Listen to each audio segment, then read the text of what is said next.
نحمده ونصلي على رسوله الكريم أما بعد فأعوذ بالله من الشيطان الرجيم بسم الله الرحمن الرحيم حاميم تنزيل الكتاب من الله العزيز العليم غافر الذنب وقابل التوب شديد العقاب ذي الطول لا إله إلا هو إليه المصير ما يجادل في آيات الله إلا الذين كفروا فلا يغررك تقلبهم في البلاد كذبت قبلهم قوم نوح والأحزاب من بعدهم وهمت كل أمة برسولهم ليأخذوه وجادلوا بالباطل ليدحضوا به الحق فأخذتهم فكيف كان عقاب وكذلك حقت كلمة ربك على الذين كفروا أنهم أصحاب النار صدق الله العظيم اللهم صل على سيدنا محمد وعلى آل سيدنا محمد وبارك وسلم. یہ سورت مومن ہے، اس سورت کو سورہ غافر بھی کہتے ہیں. یہاں سے تقریباً مسلسل 7 صورتیں ہیں جو حامیم سے شروع ہوتی ہیں، جن کو حوامیم کہا جاتا ہے. سورت مومن کے بعد حامیم سجدہ ہے، حامیم سجدہ کے بعد سورت شورا ہے، شورا کے بعد زخرف ہے، زخرف کے بعد دخان، جاثیہ، احقاف. یہ تمام صورتیں حامیم سے شروع ہوتی ہیں. حضرت عبداللہ ابن مسعود رضی اللہ تعالیٰ عنہ نے فرمایا کہ یہ جو حوامیم صورتیں ہیں یہ قرآن کا دیباج ہے، قرآن کا دیباج ہے. دیباج کہتے ہیں ریشمی کے کپڑے کو، ریشم کے کپڑے کو. تو یعنی یہ قرآن کی زینت ہے.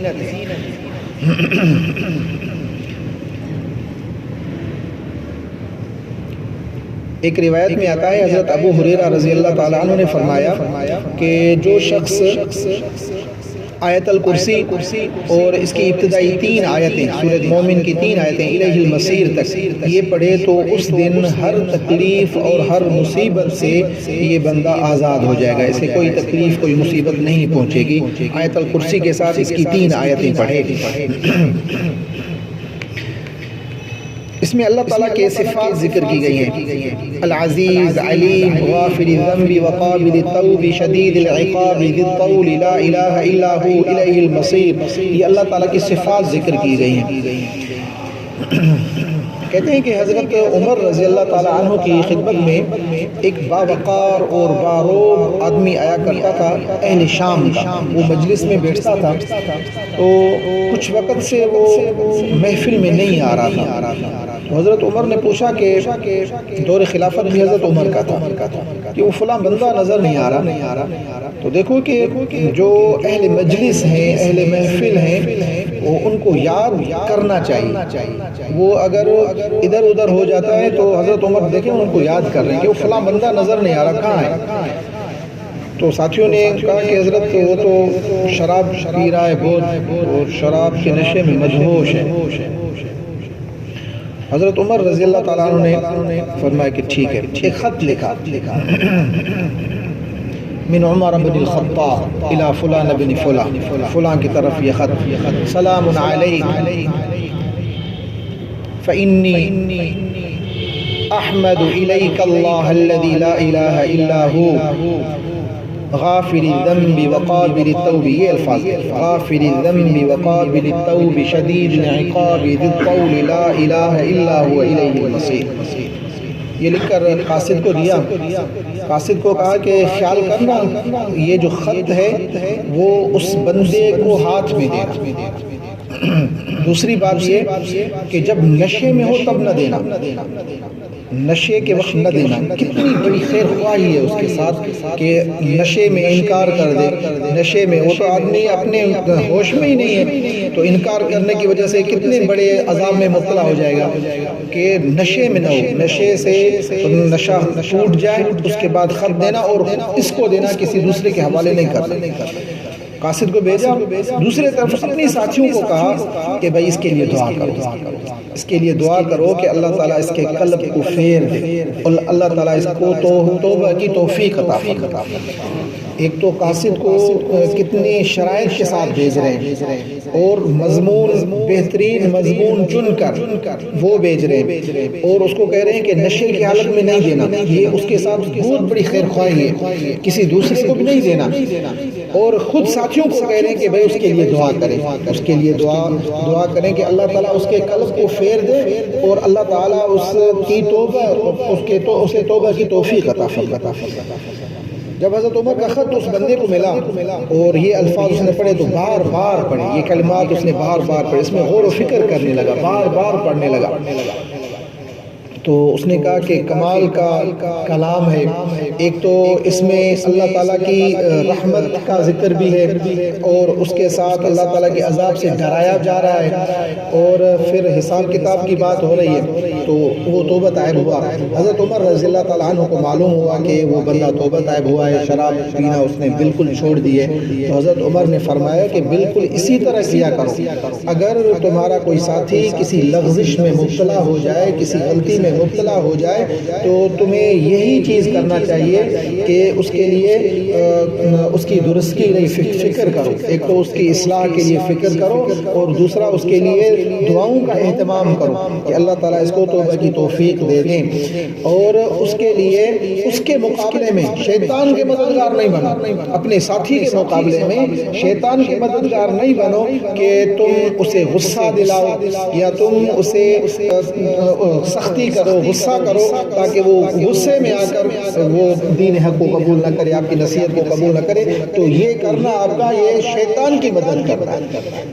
یہ دعوت دینے کا ایک بہت زبردست بہترین اسلوب سکھلایا ہے حضرت عمر رضی اللہ تعالیٰ عنہ نے کہ اگر کوئی آپ کا دوست، آپ کا تعلق والا، آپ کا رشتہ دار کوئی اگر کسی غلطی میں مبتلا ہو چکا ہے تو اس کی فکر کرنی چاہیے، اس کے اصلاح کے لیے غور و فکر کریں، اس کے لیے دعاؤں کا اہتمام کریں، اور اسی طرح اسے واپس لانے کی کوشش کریں، اسے غصہ نہ دلائیں، اسے ایسی بات نہ کریں کہ وہ متنفر ہو جائے۔ حامیم، یہ ان الفاظ کی حروف مقطعات ہیں، حروف مقطعات کی معنی اللہ ہی جانتے ہیں۔ امام سیوطی رحمۃ اللہ علیہ فرماتے ہیں کہ اللہ اعلم بمرادہ بذلک، اللہ تعالیٰ ہی بہتر جانتے ہیں کہ اس کی کیا معنی ہے۔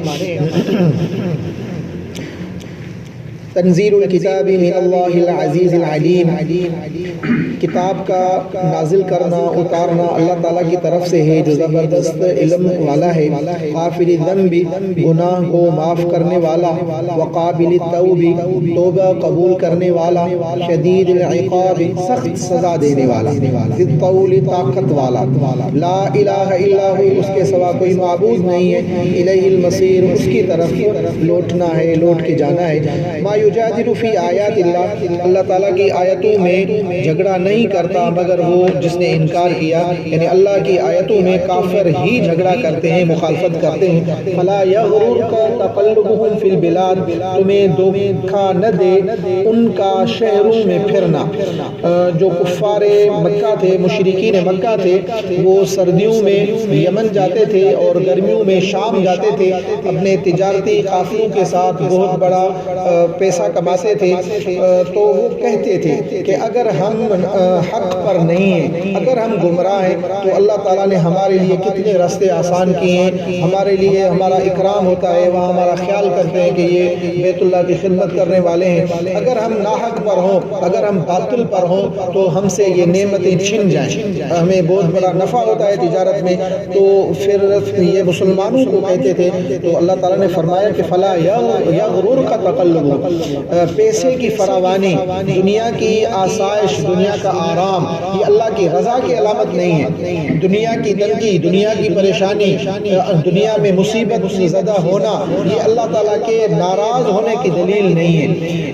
مصیبت بھی اللہ تعالیٰ کا امتحان ہے، نعمت بھی اللہ تعالیٰ کا امتحان ہے، تو ان کو اللہ تعالیٰ نے ڈھیل دی ہوئی ہے، مہلت دی ہوئی ہے۔ اگر یہ چل پھر رہے ہیں، یہ کاروبار کر رہے ہیں، تجارت کر رہے ہیں، تو یہ اور اللہ کا انکار بھی کر رہے ہیں، اللہ تعالیٰ کے دین کا انکار بھی کر رہے ہیں، تو یہ ان کے لیے آزمائش ہے۔ مومن کے لیے بھی، اگر مومن ہے اس دنیا کی فراوانی ہے پھر بھی آزمائش ہے، امتحان ہے، اگر دنیا کی فراوانی نہیں ہے، کمی ہے، پھر بھی امتحان ہے، نعمت ہے تو شکر کرتا ہے یا نہیں، اگر مصیبت ہے تو صبر کرتا ہے یا نہیں، دونوں حالوں میں امتحان ہے۔ کذبت قبلہم قوم نوح، ان سے پہلے بھی تکذیب کی ہے قوم نوح نے، والاحزاب اور بہت سے فرقے، من بعدہم ان کے بعد، انبیاء کی تکذیب ہوتی آئی ہے، لوگ جھٹلاتے ہیں، ان کو جھوٹا کہتے آئے ہیں، یہ فکر کرنے کی بات نہیں ہے۔ صالحین انبیاء کے جو ورثاء ہیں اور یہ جو کام کر رہے ہیں دین کا، ان کے لیے یہ آزمائش، یہ تکلیف یہ ہوتی آ رہی ہے، اور لوگ اسی طرح جھٹلاتے آ رہے ہیں۔ وَحَمَّتْ كُلُّ أُمَّةٍ بِرَسُولِهِمْ، اور ارادہ کیا ہر امت نے اپنے رسول کے ساتھ لیا، خُذُوا تاکہ اس کو پکڑ لیں، وَجَادَلُوا بِالْبَاطِلِ اور جھوٹ کے ساتھ اس سے جھگڑا کریں، یہ ہر امت میں ہوتا آیا ہے۔ حضرت صالح علیہ السلام کی قوم سمود نے اسے شہید کرنے کے پروگرام بنائے، منصوبے بنائے۔ حضرت عیسیٰ علیہ السلام کو سولی پر لٹکانے کے لیے انہوں نے باقاعدہ ایک مہم کی اور اس کے لیے کوشش کی۔ حضور اکرم صلی اللہ علیہ وسلم پر کافی مرتبہ انہوں نے کوشش کی کہ حضور اکرم صلی اللہ علیہ وسلم کو شہید کریں، تو یہ ہوتا آ رہا ہے۔ لیدحضوا بالحق، وہ چاہتے ہیں کہ اس باطل کے ذریعے حق کو گرا دیں۔ فأخذتهم، اللہ فرماتے ہیں پھر میں نے ان کو پکڑا، فکیف کان عقاب، پھر کیسا ہے میرا عذاب۔ وَكَذَلِكَ حَقَّتْ كَلِمَةُ رَبِّكَ، اور اسی طرح ثابت ہو چکا تمہارے رب کا کلمہ، بات، عَلَى الَّذِينَ كَفَرُوا، کافروں پر، أَنَّهُمْ أَصْحَابُ النَّارِ، کہ یہ جہنم والے ہیں۔ اللہ تعالیٰ سے دعا ہے کہ اللہ تعالیٰ ہمیں قرآن پاک سمجھنے، عمل کرنے کی توفیق عطا فرمائے۔ اللهم صل على سيدنا محمد وعلى آل سيدنا محمد وبارك وسلم۔ ربنا آتنا في الدنيا حسنة وفي الآخرة حسنة وقنا عذاب النار۔ استغفر الله آمين۔